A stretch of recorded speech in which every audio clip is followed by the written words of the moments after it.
പറയുകയാണ് ഞാൻ പിയാറിന്റെ അടുത്താണ് നിൽക്കുന്നതെന്ന്. ഞാൻ എന്താ അത്ര മോശക്കാരിയിട്ടാണ് നിൽക്കുന്നത്? ഞാൻ ചോദിക്കുന്നത്, ഞാൻ ഇപ്പം ആഗ്രഹിക്കുന്നതെന്നറിയാമോ, ഈ ആഴ്ച ഞാൻ എവിക്റ്റ് പോകണമെന്നാണ്. അപ്പോഴിത് നിൽക്കുള്ളൂ. ഞാൻ എവിക്റ്റ് വീട്ടിൽ ഇരുന്നാലേ ഇവർ മനസ്സിലാക്കുള്ളൂ അനുമോൾ പിയാറിന്റെ ബലത്തിലല്ല എന്നുള്ളത്. ഞാനും ഇവിടെ വന്നിരിക്കുന്നത് ജീവിക്കാൻ വേണ്ടിയിട്ടാണ്, ഫെയിമിന് വേണ്ടിയിട്ടല്ല. ഫെയിമിന് വേണ്ടി പറഞ്ഞ വാഗോണ്ട് പറഞ്ഞ കൂട്ടുകൂടി എന്നൊക്കെ വാഗോണ്ട് പറയണ്ട. അല്ലാതെ ഉദ്ദേശിച്ചത് നമുക്ക് ചോറ് നിന്ന ആൾക്കാരല്ലേ. ഫ്രണ്ട്ഷിപ്പിന്റെ വാല്യൂ ഒക്കെ അറിയൂല. അതാണ് ഓളി കിടന്ന് കാണിക്കുന്നത്. പട്ടികളെ പോലെ ട്രീറ്റ് ചെയ്യുന്നത്. എപ്പോഴും അത് എന്തെങ്കിലും മിസ്റ്റേക്ക് മൈന്യൂട്ട് ആയിട്ടുള്ള കണ്ടുപിടിക്കാൻ കാത്തുക ഇവക്ക് ഇഗ്നോർ ചെയ്ത് തെറ്റിപ്പിരിഞ്ഞ് പോവാൻ. തീരാനുമായല്ല. അപ്പൊ ഇവിടുന്ന് തുടങ്ങിയത് ഇവിടുന്ന് തന്നെ അവസാനിപ്പിക്കാന്നുള്ളൊരു മൈൻഡ് സെറ്റ് ആണെന്ന് തോന്നുന്നുണ്ട്. That's really good. നമ്മുടെയിലൊന്നും ലാല കണ്ടിട്ട് ഇങ്ങനെ കൂട്ടുകൂടാൻ പിന്നെന്തായിരിക്കും അല്ലേ? പറയണ്ട.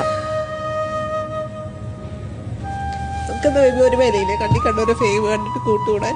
അപ്പൊ അവരുടെ ഉള്ളിൽ നമ്മുടെ വില ആലോചിച്ചോക്ക്. നമ്മളെ മിസ്റ്റേക്ക്.